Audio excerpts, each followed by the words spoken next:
Leitura bíblica do Antigo e Novo Testamento. Porção de hoje. Salmos capítulo 48. Grande é o Senhor e muito digno de ser louvado. Na cidade do nosso Deus, seu santo monte, belo e sobranceiro, é a alegria de toda a terra. O monte de Sião para os lados do norte, a cidade do grande rei. Nos palácios dela, Deus se faz conhecer como um alto refúgio. Por isso, eis que os reis se coligaram e juntos sumiram-se. Bastou-lhes vê-lo e se espantaram. Tomaram-se de assombro e fugiram apressados. O terror ali os venceu e sentiram dores como de parturiente. Com vento oriental, destruístes as naus de Tarsis. Como temos ouvido dizer, assim o vimos na cidade do Senhor dos Exércitos, na cidade do nosso Deus. Deus a estabelece para sempre. Pensamos, ó Deus, na tua misericórdia no meio do teu templo, como o teu nome, ó Deus, assim o teu louvor se estende aos confins da terra. A tua destra está cheia de justiça. Alegre-se o monte Sião. Exultem as filhas de Judá por causa dos teus juízos. Percorrei a Sião, rodeai-a toda e contai-lhe as torres. Notai bem os seus baluartes. Observai os seus palácios para narrardes às gerações vindouras que este é Deus, o nosso Deus para todo sempre. Ele será o nosso guia até a morte. Romanos capítulo 8. Agora, portanto, nenhuma condenação há para os que estão em Cristo Jesus, porque a lei do Espírito da vida me livrou em Cristo Jesus da lei do pecado e da morte. Pois o que era impossível à lei, no que estava enferma pela carne, Deus enviando o seu próprio Filho em semelhança da carne do pecado, e no tocante ao pecado, condenou o pecado na carne, a fim de que a justa exigência da lei se cumprisse em nós que não andamos segundo a carne, mas segundo o Espírito. Porque os que são segundo a carne pensam nas coisas da carne, mas os que são segundo o Espírito, nas coisas do Espírito. Pois a mente posta na carne é morte, mas a mente posta no Espírito é vida e paz. Porque a mente posta na carne é inimizade contra Deus, pois não está sujeita à lei de Deus, nem mesmo pode estar. E os que estão na carne não podem agradar a Deus. Vós, porém, não estás na carne, mas no Espírito, se de fato o Espírito de Deus habita em vós.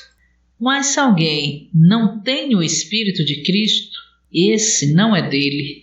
Se, porém, Cristo está em vós, o corpo está morto por causa do pecado, mas o Espírito é vida por causa da justiça. Se habita em vós o Espírito daquele que ressuscitou Jesus dentre os mortos, esse mesmo que ressuscitou Cristo dentre os mortos, também dará vida aos vossos corpos mortais por meio do seu Espírito que habita em vós.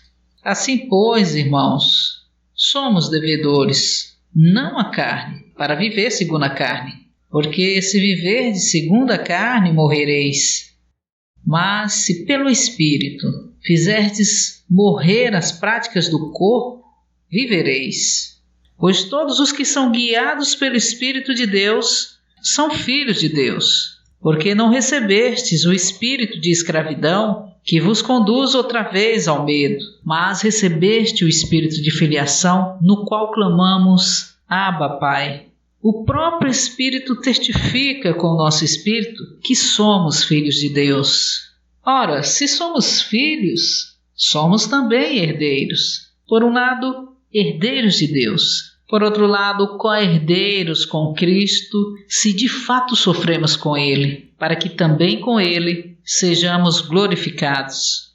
pois considero que os sofrimentos do tempo presente não podem ser comparados com a glória a ser revelada em nós, porque a ardente expectativa da criação aguarda ansiosamente a revelação dos filhos de Deus, pois a criação foi submetida à vaidade, não voluntariamente, mas por causa daquele que a submeteu, na esperança de que a própria criação também será libertada da escravidão da corrupção e levada à liberdade da glória dos filhos de Deus. Porque sabemos que toda a criação juntamente geme e tem dores de parto até agora, e não somente ela, mas também nós, que temos as primícias do Espírito.